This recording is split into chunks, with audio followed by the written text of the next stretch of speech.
Ano siya?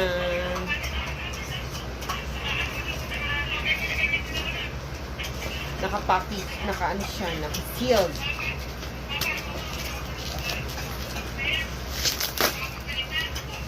Kasi yung dati kong keyboard, ay nako, di babalik ng kumuha. Di basta. Ayan siya.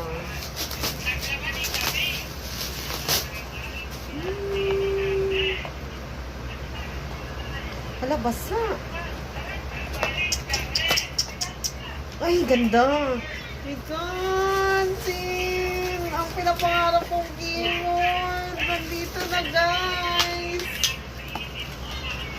Ayan, sobrang ganda.